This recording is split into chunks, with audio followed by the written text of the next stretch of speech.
The Fire Nation is embarked on a dark path, and the world might never recover. We are going to be getting a season 2 and 3 of Avatar The Last Airbender soon, and Watch Mojo wants my take on season 1 and the live action as a whole. And being as Avatar The Last Airbender is one of my favorite shows, I think one of the greatest shows of all time, I'm simply going to say, I hope that season 2 and season 3 stick to the script, stick to the story. This is not the time for personal creativity. The show was great as is. Every time an actor does an interview about this show, they echo similar sentiments of putting their own spin on things, and I don't want that. I don't want Toph to be more feminine, because the ways she rejected aspects of her femininity and the reasons she rejected aspects of her femininity were integral to her character and the storyline. Much like I wasn't pleased to hear they wanted to make Sokka a nicer character and less of a sexist. His initial chauvinism was integral to his character and the storyline. One of the things that makes Avatar The Last Airbender such an incredible show is how well it showcases the ranges of being human. Being a young boy and figuring out what it is to be a man. Being a young girl and figuring out what it is to be a woman, what navigating friendships from childhood to teenhood into adulthood is like, what navigating friendships between people with different intense trauma is like, what it's like to work through your traumas, what forgiveness means, what being the bigger person means, why empathy is important, what it means to fight for what you believe in, what it means to speak truth to power, what it's like to grow up without a father, what it's like to grow up without a mother, how to deal with your ego, etc. It addresses geopolitics, it addresses socioeconomics, and I could keep going. Those lessons, however, are taught through the experiences the characters have. Those lessons are taught through mistakes they make and character flaws they have. If you change any of those variables, you've changed the magic of the show,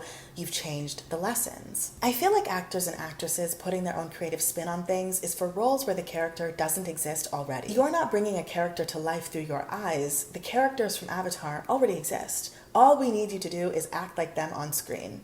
Please.